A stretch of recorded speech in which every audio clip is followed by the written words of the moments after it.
quick. I want to get into this whole situation that's been sparking very passionate debates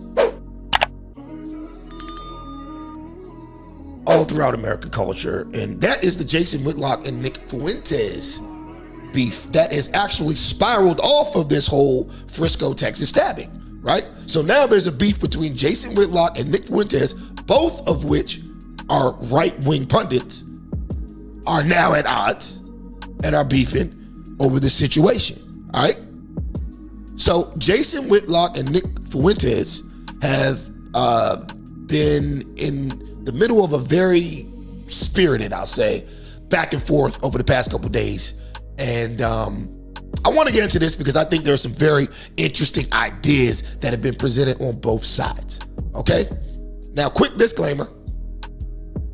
If you're too sensitive to have an honest conversation about race, just turn this video off because it is not for you. But if you're mature enough for it, let's go. Let's get it. All right, so let me get to that video. I gotta make sure I'm putting this in the proper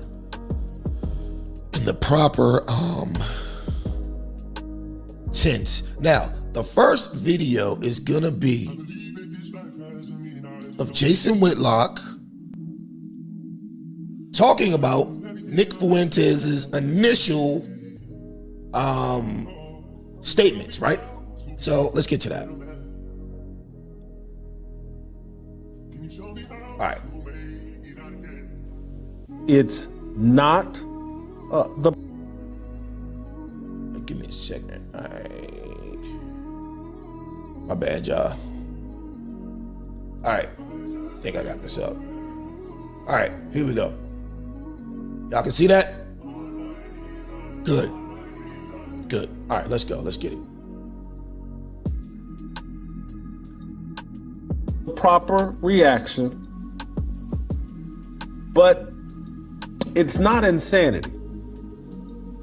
And the reason I say that, and look, this is the first time I believe I've ever talked about Nick Fuentes in any detail on this show, because I really hadn't paid much attention to him, and then I've been forced to pay some attention to him and the gropers movement or whatever, and a lot of that has to do with the Christ is King debate. I've had to look into it, but I get his response, and I'm going to tell you why. Because I believe it was in 1993.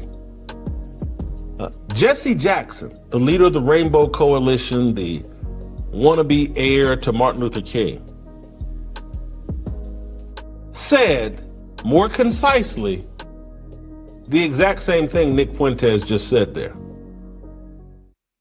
And Jesse Jackson, I believe, terrible leader, a heretic, a fraud, but he said the exact same thing. This is a very famous quote from Jesse Jackson. I want to read the whole thing in its entirety. He said, "We must face the number one critical issue of our day. It is youth crime in general and black-on-black crime in particular. There is nothing more painful to me at this stage in my life than to walk down the street and hear footsteps and start thinking about robbery. Then look around and see somebody white and feel relieved. After all we have been through, just to think we can't walk down our own streets. How humiliating." It's hard to track that. I remember this. I lived through Jesse Jackson saying this. I thought it happened in the 1980s. The best sourcing I could find said he said this in 1993, but I thought it was in the 1980s. And what he said there, and he got in a lot of trouble, and the liberal media jumped down his throat and made him backpedal and made, "Oh, this is terrible. How dare you say this? Don't you know white people are to blame for everything?" But Jesse Jackson said basically the same thing Nick Fuentes said last night. And both of them, heretics. And I'm not saying that there's no one that I know, regardless of color, who hasn't had those thoughts flash through their head. You can't pay attention to the news cycle. You can't be from the communities where black on black crime is rampant, where anytime you go into a black nightclub, you got to go through a metal detector before they let you in. You can't socialize in those environments, have family in those environments, have loved ones who have died or been injured in violence. You can't live in a world where every black person thinks, or the majority of black people think, as soon as I make it, I'm moving away into a white suburb. You can't live in this world without having the thoughts that Jesse Jackson expressed years ago and that Nick Fuentes just expressed last night. And what ties Jesse Jackson, Nick Fuentes, and we can go all the way back even further in history. What ties it all together is we've never tried the proper solution. We've never, rather than give in to bigotry, rather than to give in to skin color bias, we've never legitimately fought back against a culture that has been installed by Hollywood, the music industry, the idols set up in the culture. We've never said, hey, men, black, white, those of you that believe in Jesus Christ, let's come together under that umbrella. Let's come together under Christian culture and obedience to Jesus Christ. All right, so that's what Jason Whitlock had to say in response to Nick Fuentes' comments about basically not wanting to live around black people. And let me see if I can find that just for better context.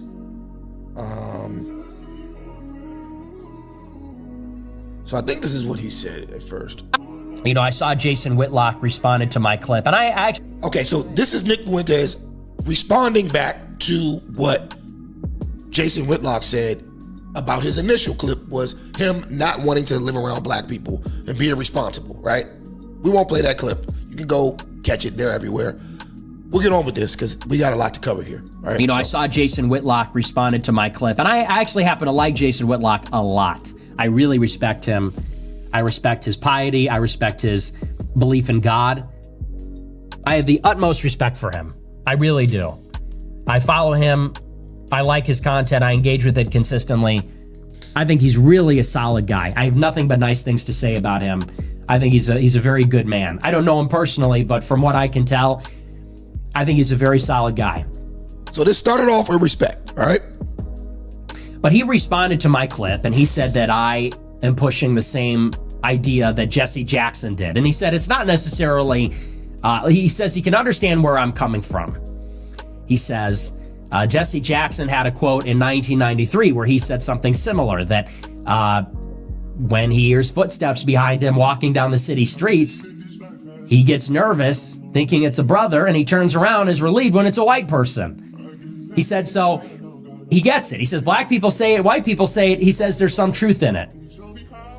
And Jason says the real solution to the problem is that we need to reach these black people with Christian faith. We need to inculcate them in the Christian religion.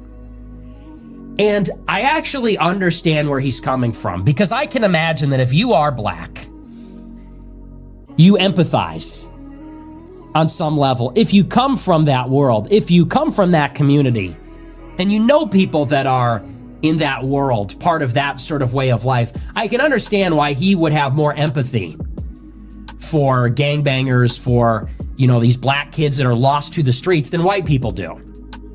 In the same way, honestly, honest to God, let's be fair, let's be absolutely fair, that white people have sympathy for the people who are problematic in our group. Which is to say, when you look at a school shooter or something, when you look at an Elliot Rodger, when you look at someone like this, let's just be fair, a lot of white people do say, well, you know, so-and-so was bullied. When we look at incels, when we look at right-wing extremists, we say, well, hey, white people are being pushed to the brink. Well, white people are being radicalized on the internet. Well, white people... And you can understand how when white people commit a crime, white people want to talk about the root causes, whereas non-whites say that's indicative of how we're evil, we're a menace. And I can understand on the flip side how that's also true. How when black people see black perpetrators of violence, they want to talk about root causes. They want to say our young black people are not being given a chance. They're not being given the gospel. They're being poisoned by the media. That's why I can understand why he's more empathetic. And on some level, I agree with him. I think that is ultimately the solution. The ultimate way to reconcile all of our differences and iniquity in the world is to be Christian. I absolutely agree with him on that. But I think where I disagree, and this is my disagreement, although I respect him, it's a respectful disagreement. I think everybody would be a lot more comfortable if we first established order. That is the problem. People are afraid. People are terrified. This is an unacceptable state of affairs. And when I hear what Jason Whitlock says, forgive the comparison, because I don't mean this in a nasty way. But it doesn't, to me, sound much different than what Brandon Johnson, the mayor of Chicago, says. The mayor of Chicago, we have a real problem here in this city. And the Black Teachers Union, mayor of Chicago, says it's about root causes, creating opportunity for young people. That's always the line. It's always investing in the youth, mentoring the youth, programs for the youth, this sort of thing. It's a root causes versus law enforcement approach. And I agree. I think that we need a reset. We need a hard reset with black people. They're in this very toxic cycle that's certainly not making things better. I don't know if that's the only reason, but it's certainly not improving things. But we need to reestablish order first. First, you need to get the worst of the worst off the streets and behind bars. First, you need to put police and the military back in these communities. You literally need the National Guard. It's out of control. We can't live like this. We can't live like this. They can't live like this. Nobody can live like this. The black people can't live like this. The white people can't live like this. Black people are killing black people. They're killing white people. You need to bring back law enforcement first and foremost. And let's just be very plain about this also. They told us the problem was police brutality. They told us the problem was mass incarceration. They said that blacks were being arrested for walking while black, being pulled over because of racial profiling. They said that in many cases they were being imprisoned because of nonviolent drug offenses. They wanted to abolish the police. They were wrong. Blacks were being put in jail for committing crimes. Blacks were being brutalized by police in many cases because they run from the cops. They resist arrest because cops deal with this stuff. And they're angry. I'm sure many of them are tired of seeing this story play out over and over again. They are in fear for their life. I mean, God forbid. Imagine you're a police officer. You pull someone over at 2 a.m. It's some beater car. It's some brothers. You're alone. You got to walk up to that window on the side of the road. I mean, and you wonder why this stuff happens. They were wrong. They were mass incarcerated for a reason. Police brutality, to the extent that that's even real, it's because they run. It's because they got a warrant out. It's because they're guilty. It's because we see now why. They wanted to abolish the police. Now it's a crime wave. They said, oh, we can't catch a break. Our lives matter. This is so terrible. They wanted to get rid of the police. Before they could even achieve that, they're rioting, looting, murdering, carjacking, stealing. And let me pause right here. I mean, listen, like it or not, he's making a valid, logical argument right now. He is. Now, it may seem racist to most of you, and to an extent it might be. But we have to take a step back out of ourselves and look at this objectively, people. Like, the amount of crime that is committed in the black community is insane. All right. We are 13.6% of the population, and we are responsible for 60% of the murders. 13.6% of the population responsible for 60% of the murders. We have a problem. In 2023, there were just about 18,000 murders in the United States of America, like 17,700 something, right? Out of 17,700 something murders, over 9,500 of those murders were blacks killing other blacks. That's ridiculous. Like most people measure the ratio out of 100,000, right? So whites, as it stands right now, are like 3 out of every 100,000 commit a murder. Hispanics are like 4 out of every 100,000. Do you know what black folks are? We teeter. Like, we're anywhere from fucking 29 to 35 for every 100,000. Like, we're hundreds of percentiles higher than every other group when it comes to murder. And that's just murdering ourselves. So we've got to be totally delusional if we don't think that other groups are sitting back watching this and talking about it just the way he's talking about it behind closed doors. See, the only difference between him and every other group is that at least he has the balls to say this shit out loud on camera. That's why I gotta respect him for that. I gotta respect him. Because he has the balls to say it to your face.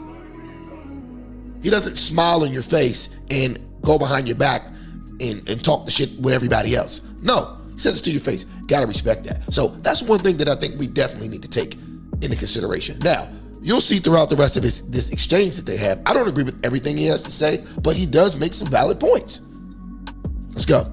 Reason why now we have a problem is because everybody is afraid of what the solution would look like. The solution would be a lot of black people in jail. The solution would be a lot of cops in black neighborhoods. A solution would be a lot of black people getting the shit kicked out of them on a body cam by a cop because they resist arrest. Cops got to protect themselves too. Cops are the law. We need the laws. That's what it would look like. And people are not ready for this because it's going to make everyone deeply uncomfortable. There'll be accusations of racism. People need to get ready to say we don't care. So I'm perfectly happy to agree with Jason and say, and a lot of these black people for that matter, I don't have hatred for black people. I actually like all people. I love all people. But it's like I said last night. It's like I've been saying on the show. I don't have a racial hatred. I don't have hatred in my heart. I do not have a deep animosity. But white people are very tired of seeing the hypocrisy, in a word, the injustice, the double standard. White people are sick and tired of seeing this kind of merciless violence on our streets. We don't feel that we should have to tolerate that when this is not a problem that is coming from our community. We want to see law and order reestablished. And white people need to get there really by any cost in terms of people being imprisoned or you know, these George Floyd type events. We need to reestablish law and order. You know, I saw. Okay, so that was his response to Jason's. And so then there was a Twitter exchange. I want to show you guys that, if I can find it. Okay. So Nick Fuentes then stated on Twitter, he said, "I'm so tired of hearing that black crime is caused by black culture. For some reason, rap music doesn't make white people steal cars and shoot white people. It only works on black people." Then he says, "Just another in a long list of excuses. Leftists blame it on racism and poverty. Conservatives blame it on culture and godlessness. Blacks create the same culture from LA to Baltimore, from Haiti to London, from Sudan to South Africa, from prehistory to now. It's race. All right? So he outright said it. He said he thinks it's caused by race. All right, of course, Jason Whitlock disagreed. So he retweets, he says, "You're every bit as godless and stupid as your critics say. You're Ray Epps 2.0, pointing foolish believers into a building that will burn them down for eternity. Many of the people captured by wickedness of black culture can claim ignorance. You know exactly what you're doing, demon." He's talking about Nick Fuentes. He says, "The enemy is paying people on social media to promote racial division and conflict. The aftermath of Austin Metcalf, Carmelo Anthony is a psyop. Don't fall for it. Stand on the word, rebuke any so-called believer not pointing to Christ." So that's what Jason Whitlock had to say. So then he did another episode where he talked a little bit more about Nick Fuentes. I'm not going to get into that because that video is kind of long, but I want to get into Nick's reaction to what Jason Whitlock said. All right, so this is again Mr. Fuentes. And by the way, you are a token. Hey, Jason, you're a token. You are in conservative media as a black guy that can confer upon white people the dignity of not being called a racist for having their views. That's why you get paid. And that's why I don't, because I didn't have the privilege of being born black. I was born white, so there's a limit on what I can say. There's a limit on what I can say without being penalized in the so-called free marketplace of ideas. And everybody knows it. Everybody knows it. Everybody knows. And everybody's sick of it. Especially in the conservative space that blacks have had it easy. It is, and I don't doubt that he's a sincere person. I'm sure he's a sincere person. I'm sure he's genuine. But you are playing by a different set of rules, pal. You have training wheels on. You think you've earned it? Everything you have. Take a look around at your studio, your contract, your employees. If you said the stuff that you said as a white person, your ass would be fucking gone. And everybody knows that. You're on Blaze hosting E. Michael Jones talking about the Jews. It's a good fucking thing you're black, because if you weren't, you would have been fired like Elijah Schaffer. That's where I got to stop it, right? Now we're starting to see Nick Fuentes crack because he's getting emotional. This is all emotional banter, right? Because everybody knows the biggest victim, and we're not going to say the biggest victim of this group of people. I'm not going to say what race, what people, doctor, and what hospital, and what media went to. We know I can't say that. We know we can't say the people that we're talking about, but if we're going to talk about anybody catching backlash for what they've said or insinuated about those we don't speak of, it's Kanye West, who was a black man. He was stripped of his bank account. He was stripped of his sanity. They tried to take this man out for giving his opinion. So pump your brakes, bro. Like, you're saying black people have it made because they get to talk freely about those we don't speak of. No, that's not true.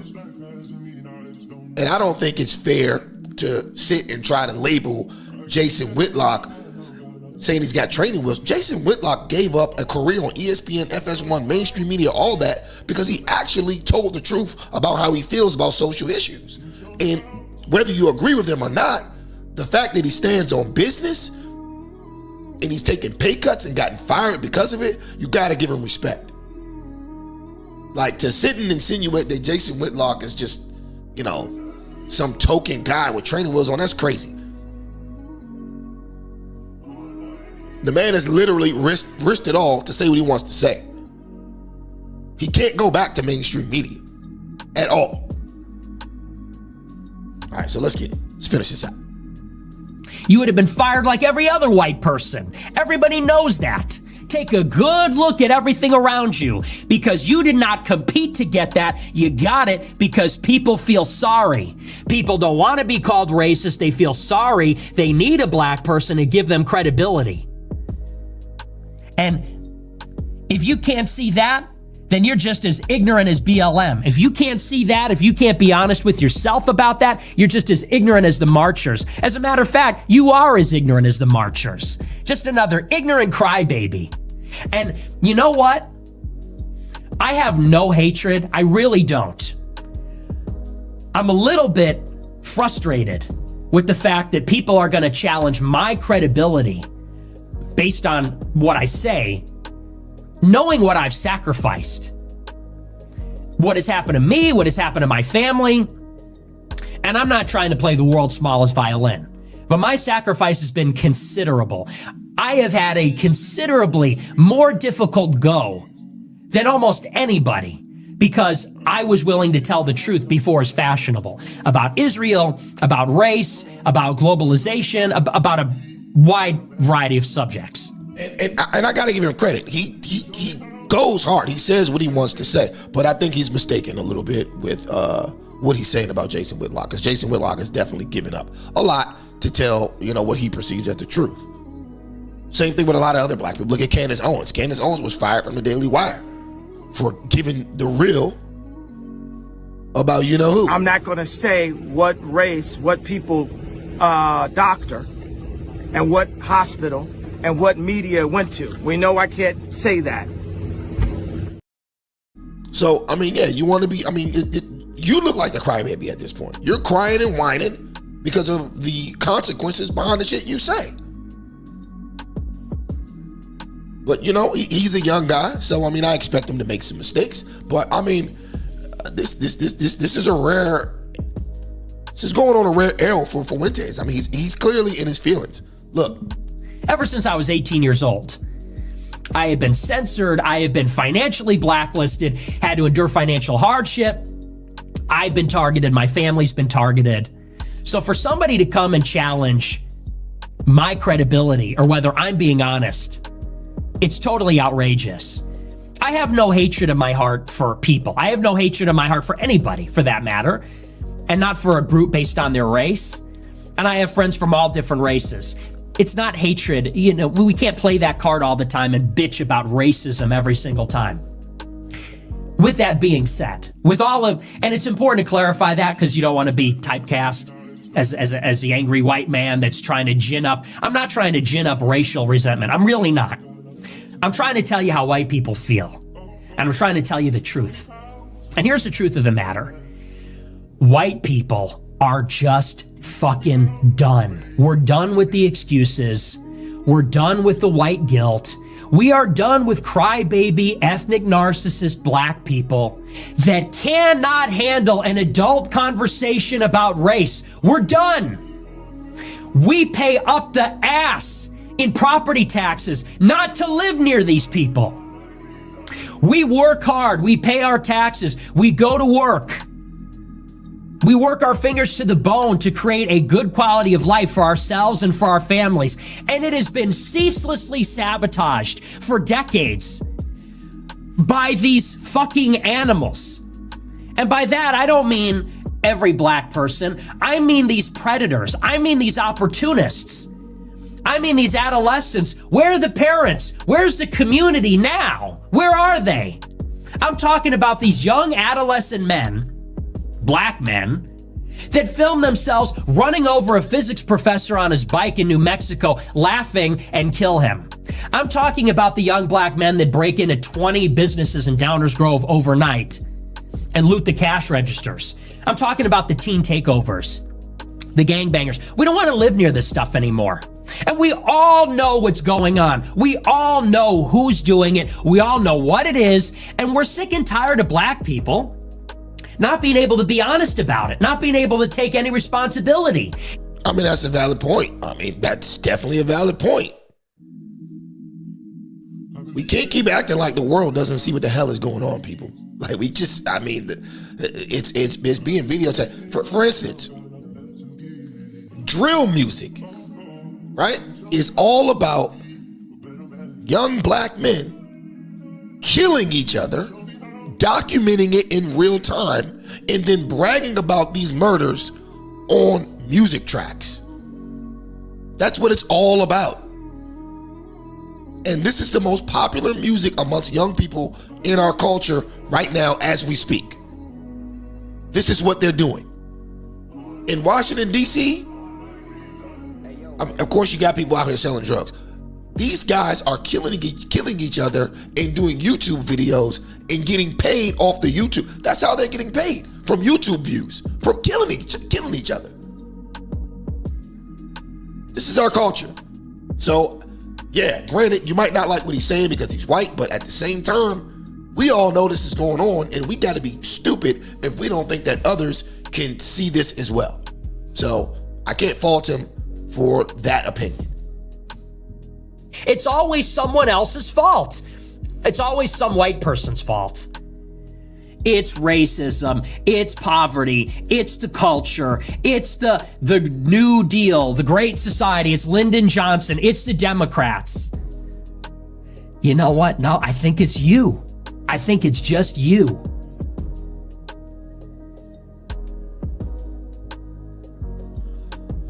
So there we have it. Let me see if I can find it. Jason Whitlock definitely responded again. And we're going to show that. All right. So we're going to get to Jason Whitlock's response. Where's that? I believe that this life has a meaning. I just don't know what it is. I give everything I had, now got nothing left to give. So he responded. All right, here we go. Story about me either late last week or early this week. It all runs together for me at this point. One day you'll be 57 and can't keep track of the days. But I think it was late last week. I called him a heretic, but I also pointed out, like, he said, he did some video where he said he didn't want to live around black people. And I said on this show, man, that sounds like what Jesse Jackson said in the late 80s, 90s. And so you can run around and pretend like what he's saying is offensive and or beyond the bounds, but I'm like, well, let's judge the actions of black people. Let's judge what black people say about black people when they think only black people are listening. But let's judge their actions. As soon as we get enough money, All right, Kelly McGuire Blazer says, who is that white guy? That is Nick Fuentes. He's actually half white, half Mexican, but that is Nick Fuentes. we move away from black people into white neighborhood. Jesse Jackson's quoted on record saying, oh boy, I step up to an ATM machine and there's someone walking behind me and I'm relieved when I look around and find a white man. He's saying the exact same thing as Nick Fuentes. It's the exact same thing. It doesn't matter the color of Jesse's skin. It doesn't make it any different. He's saying the exact same thing. And so I was like, y'all can pretend to get upset with Nick Fuentes, but our actions and the things that we say when white people aren't listening sounds exactly like what Nick Fuentes is saying. But he's now saying, Nick Fuentes, he credited me for that, but he's now saying I contradicted myself by criticizing him over Twitter, and he thinks I'm protecting me or that I'm upset about anything he said about me, and it's just not true. He's lying on Jesus, and he's calling himself a Christian, and he's got people following him who think they're in alignment with Jesus Christ and that they're following Jesus. And my question to any of them, and this is, and we'll play clips here so you can get a taste of what he did. His angry, profane, Stephen A. Smith-like response to 3 or 4 sentences from me over Twitter. He's got 45 minutes of a deranged, profane response while calling himself a Christian. And what I'm complaining about overall, hey bro, point to Christ. And so your narrative that this melanin skin, this darker shade of a skin color, a tone that we all share. There's just different shades of it. Show me in the Bible where this is. The foundation of all truth for believers is in the Bible. And so, any of you all that listen to this show or watch this show on a regular basis, what is my number one complaint with a great number of Black Americans? What is my complaint with a great number of Black ministers?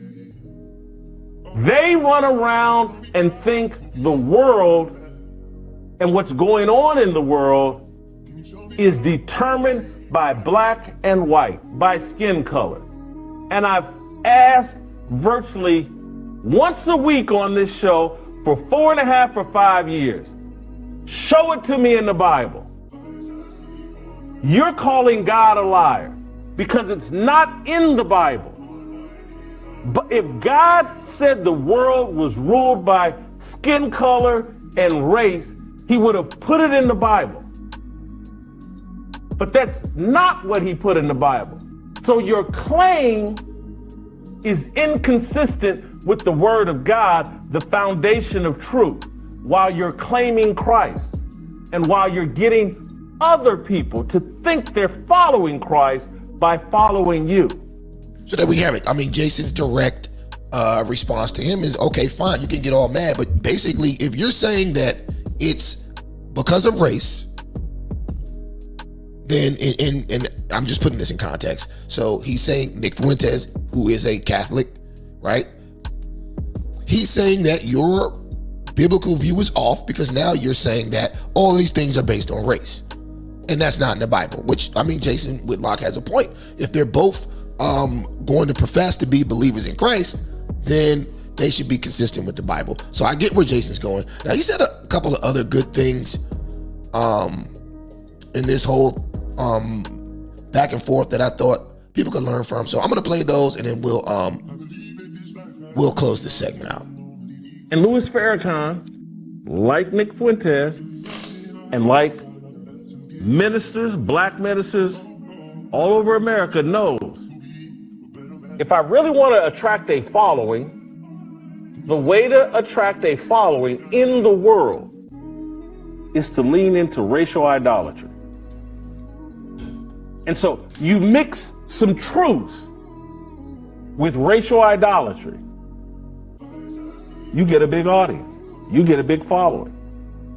You can build you the Fruit of Islam and a security force. You can build you a Groypers movement. And they will go out and spam and harass whoever you point them at. And so I know exactly what I'm doing. I know exactly who I'm upsetting, and I know exactly what they're going to do because they're a part of a cult that thinks they're following God and they're actually following an asset. And so my response, and this is where I'm just like, it's not me. This discernment, this instincts, it's not me. I know how stupid I am. I know how irrelevant I am. It's not me. I've received a blessing from God that I can't even, again, it's my whole writing ability. This isn't from me being a great scholar. This is a blessing from God. These instincts where I can read a book and go, hey, Stephen A. Smith wants to run for president. That's not me, that's God. All right, and then we'll play this last one. And I really do. And I understand. I think America is giving up on racial harmony. And I really do. And I understand why you would want to give up.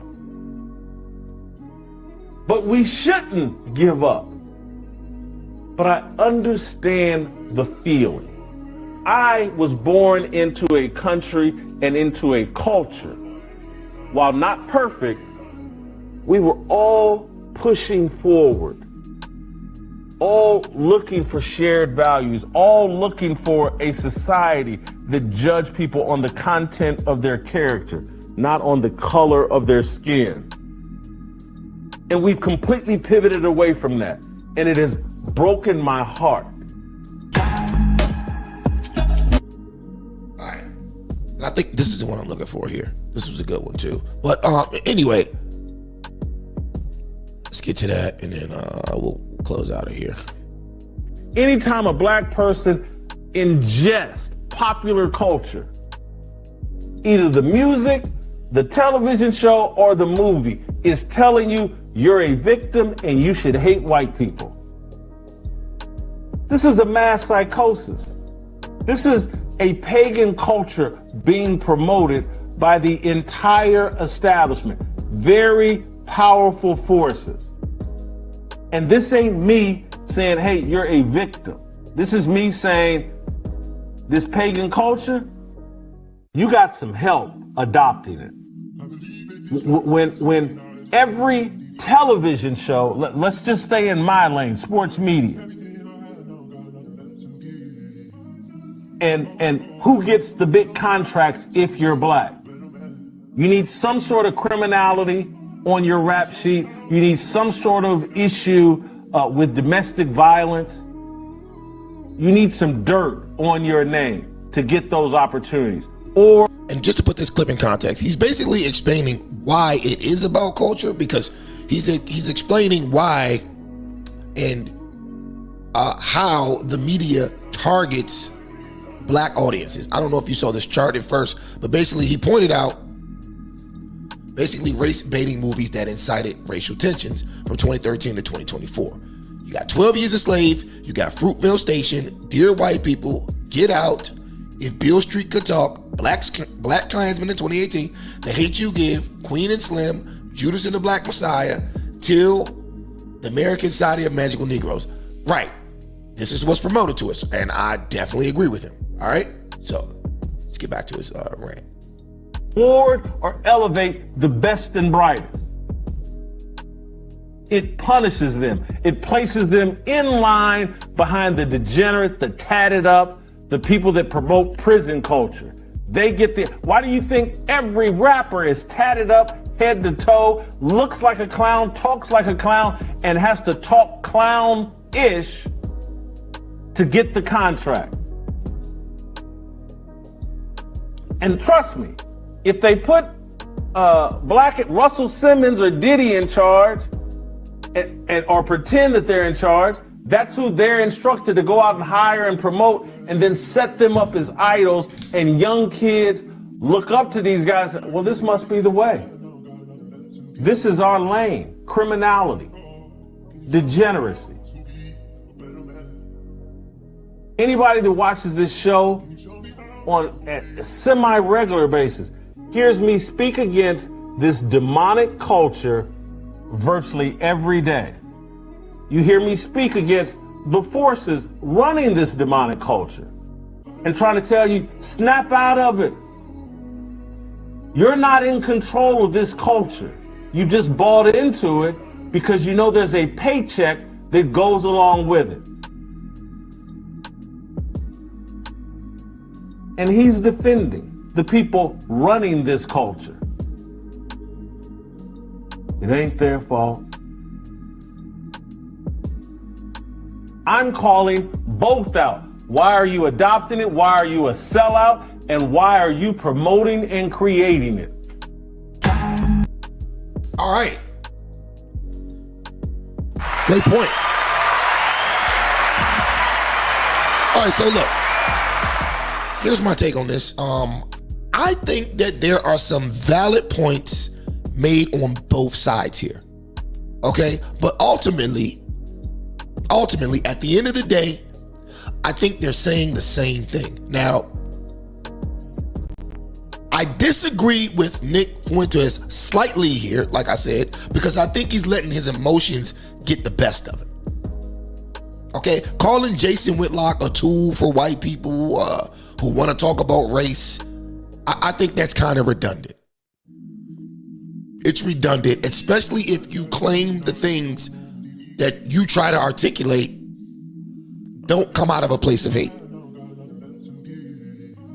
Okay, I wholeheartedly, myself, I believe in pattern recognition. So when certain things are said about the black community that happen to be true, you won't hear an argument from me. I'm 40 years old. At this point in my life, I've seen it all. Okay? However, when we go off and start insinuating that race has everything to do with the violent nature of American black culture, that's when I gotta call BS. That's when I gotta call the bullshit. Okay? White men commit the overwhelming amount of sexual abuse in America, and it's not even close. Okay? They commit about 60%. Ironically, it's kind of the same way with us in crime. But anyway, they commit 60% of the sexual abuse in America, while blacks commit 16, Latinos commit 12, and Native Americans commit about 11.8, and it's like 2.5% other, right? Now, am I supposed to assume that sexual abuse is committed mainly by white men because of race? Am I supposed to assume that? Because according to Nick Fuentes' argument, that would be the case. And honestly, I'm not trying to go down the whataboutism route. That's not my goal here, okay? Because there is a problem with black males and violence. There definitely is. So I'm not trying to substitute one for the other, but on the basis of it being because of race, which is what he stated in his tweet, I mean, that's a slippery slope. If you want to compare, if you want to go tit for tat for what black people are famous for and for what black people are notorious for and what white people are notorious for, and we're going to contribute that to race, that's a slippery slope. Because now you're attributing all sorts of atrocities to people by race. And if we're talking about murder, then, I mean, we can look at the Bolshevik Revolution as our starting point. We can look at World War I and World War II in Europe. And look how many people were murdered. Now, granted, it was a war, so you can make that argument. But we're talking about violence being decoded in you by race. I don't think that it's an even tally, really, if you think about it. But then again, I'm not saying that any of these features or any of these defects are from race. I think they're strictly culture-based, which is why I gotta agree with Jason Whitlock here. Okay, if you simply look at the amount of black men who are raised without a father or raised by single mothers, it almost matches perfectly with the trends of violence over the past 4 decades.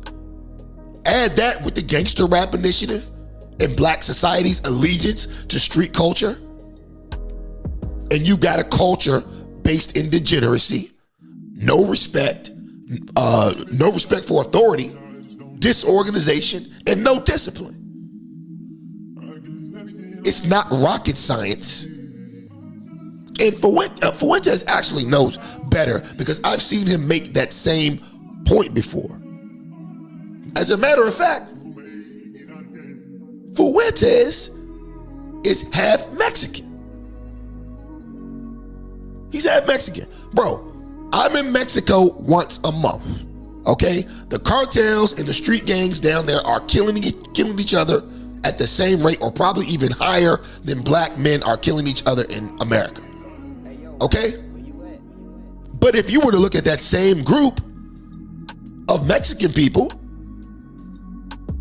in the United States, it's significantly lower. Like Mexican on Mexican crime is damn near non-existent in comparison to what other groups do. Okay? And it has nothing to do genetically with race. Because if you put that same group of people into a different atmosphere, you'll get different results, right? So I don't think it has anything to do with race. All right. But anyway, like I said, I actually respect Nick Fuentes, and I probably agree with about 90% of what he says because he makes great points.